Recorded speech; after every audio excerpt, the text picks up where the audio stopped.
Good afternoon. So, yung vlog natin ngayon, ito yung dito tayo pakita natin. And then mamaya na lang yung buong bike. Ah, mag-install tayo ng easy clutch for Harley Davidson Sportster 48 2021 model. Yung easy clutch, ito po 'yon. Ayan, yan. Ito mismo, yan, ito yung easy clutch. So, nakakonect yan dun sa loob ng transmission, nakakabit sa cable. So, para pag pinihit mo, medyo mas malaki yung circumference ba? Tama ba yung term ko? Tama, no? Na para gumaang. So, gumagaang to ng mga 50%. Kasi ang Harley kasi matataba ang, malaki clutch, mataba ang tawag dito, yung linya niya, yung cable. So, 50% lumalambot po yung clutch ng mga Harley Davidson na motor. Either Sportster o Softail. Pakita ko sa inyo mamaya yung transmission. Right, so ito na ngayon yung easy clutch, yung pinakita natin. So installed, ito na siya. So ito na yung arm extension. So ito yung buong transmission side ng Sportster. So press natin yung clutch. Yan. Yan. So na-lighten na yung ng ilang percent o 50% yung pag-depress nyo ng clutch lever. Pakita ko sa inyo yung dalawang Sportster. So yung isa, change oil natin. Pinabitan natin ng easy clutch para medyo lumambot yung kanyang, syempre yung clutch lever, kasi ang Harley medyo matigas kasi syempre malalaki yung mga cable. So anyway, actually kung hindi naman comparison, para makita nyo lang yung 48 and yung dating super low na. Alright, so ito yung Sportster na 2021 48. So ito yung binebenta natin at nabenta na natin. Blue ang tank niyan before, so pina-PPF. And then yung Vance 9s niya is chrome. So initim na rin kasi gustong itim nung bagong nakabili na black team, kagaya nung yung super low doon. So ang pinalitan lang naman dito exhaust, and the rest is stock. Siyempre nilagay na lang din yung plate, side mount plate. Ay sorry, naka stage 1 to. So even the air intake, naka Vance 9 siya na cold air intake. Alam ko pag Vance 9 naka K&N filter yan. And then yung fuel pack, hindi natin nakikita yung FP3 programmable ECU niya. Nakatago yan somewhere dito sa ilalim ng yan, kumbaga compatible yan para sa stage 1 setup.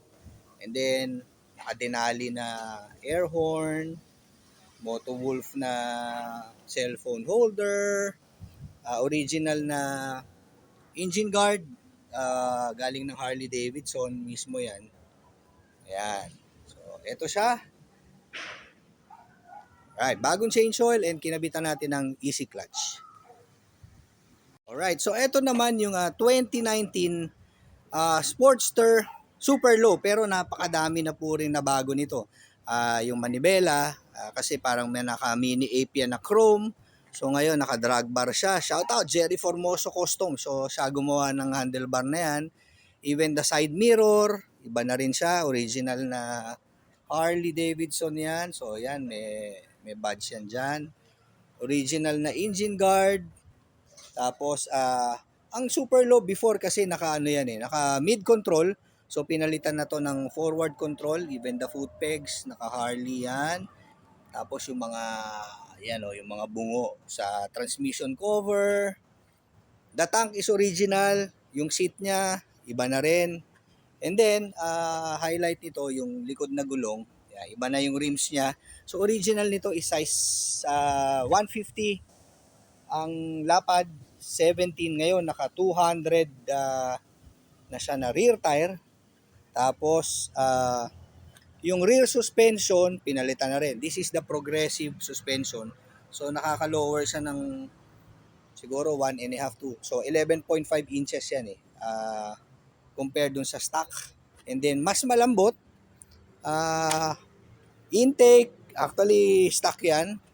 So nilagyan lang ng badge na bungo. And then, di ba yung kanina, yung Sportster 48, naka short shots. Ito naman, naka Vance Nines din, pero big radius. Alright, so mamaya, testingin natin. Tingnan natin kung meron kayong mapapansin na konting diferensya o dun sa kanyang exhaust note. So, etong dalawa, actually, yung dalawa na yan, they share the same frame, isa lang. So, yung uh, yung design, kumbaga yung variant nila iba lang. Siyempre, yung 48, kaya 48, the peanut tank, yan yung parang iconic dyan. Tapos yung 48, yan, is 1200. And etong Iron 883 is 883. Sorry, super low 883. So yan ang displacement. Pero pag titignan mo yung makina, parang wala, parang the same yung itsura niya. Alright, so yung nga palang owner nitong 48, yung yan. Yung kaibigan ko, nag-send siya ng video. Nakita yata niya yon. So sabi niya, uh, the reasons why you don't need to buy a Harley Davidson Sportster. So parang tinitignan nila doon yung negative o downside nung 48 Sportster. So actually, in my own opinion, kahit pa paano may konti naman akong knowledge or experience sa Harley. Same platform naman siya. So kung kukumpara natin yung mga Sportster lineup, ano siya kasi yung isang sinabi doon is yung vibration. Lalo na dito sa Evolution engine, normal naman sa kanya yung yung vibration. Talagang pag ini-start mo, so papakita natin ito, yung vibration niya. And then sinabi rin doon regarding doon sa vibration, naglulusin yung mga nut and bolts. Medyo totoo naman yun. So kaya nga kailangan natin dalhin yung mga motor natin sa dealers or sa trusted na mechanics. Pagka PMS, syempre kasama yan yung mga tightening of bolts, ganyan. Tapos sabi niya, preno, medyo nagfi-fail o mahina. So lahat naman ng motor, pag hindi mo maintain, pag numipis yung brake pads, di ba? So medyo hihina. So para sa akin, proper maintenance. So know your bike. Siyempre, hindi naman tayo lahat mekaniko. Medyo naiintindihan lang natin, di ba? Yung kung kailan i-maintenance. Kaya nga merong PMS schedule ang mga motor para ma-maintain natin ng maigi, di ba? Kasi ang Harley Davidson naman ang feature lang niya ngayon, yung mga modelo is EFI and ABS. Wala siya yung kagaya nung sa iba na cornering ABS, yung mga etc. So very basic. Pero syempre riding a Harley Davidson, love namin talaga yung vibration. Di ba? Pag hindi siya nag-vibrate, you are not riding a Harley Davidson, di ba? So, para sa akin, lahat ng bikes, pare-pareho. In terms of yung mga preventive maintenance, di ba? So, meron lang pros and cons o advantage, disadvantage sa bawat brand. Pero as a rider, siguro kailangan lang natin talagang proper maintenance ng ating mga motor, di ba? Yung mga mahal nating motor, di ba? Passion for big bikes, two wheels, di ba? Passion for riding, di ba? So wala namang kumbaga talagang bakit kailangan ng tamang maintenance? Siyempre, para naman tayo safe sa kalsada, di ba? Yun lang naman. So enjoy your ride, di ba? Parang lahat ng kahit anong brand ng motor yan, basta nag-enjoy tayo riding, goods yun, goods yan. So ride safe everyone. Alright, so sound check natin itong Sportster 48 1200cc Vance Hines short shots.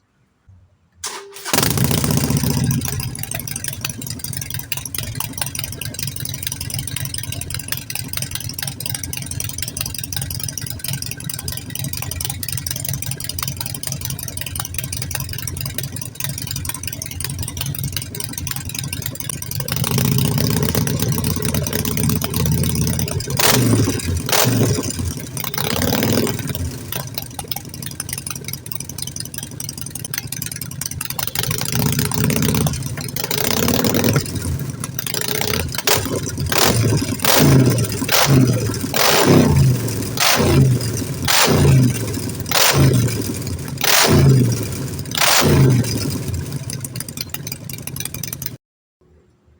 so next is the Sportster Super Low 883cc.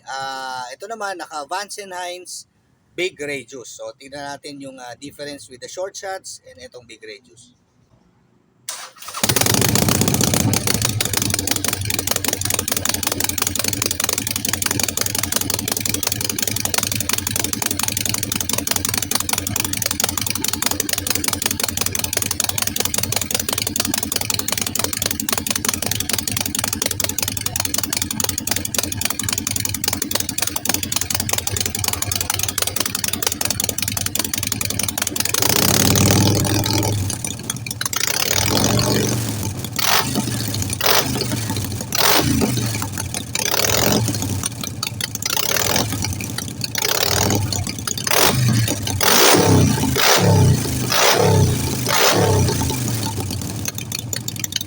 Alright, so yan, narinig nyo na yung dalawa, di ba? The 1200 and then the 883. So, comment down below kung ano yung sa tingin nyo mas masarap tumunog. Pero, syempre, start natin pareho. Tingnan natin kung maririnig nyo dito sa ating video yung difference ng short shots na naka-install sa Sportster 48 1200 and then the big radius installed dito sa super low 883cc. Alright, so let's start.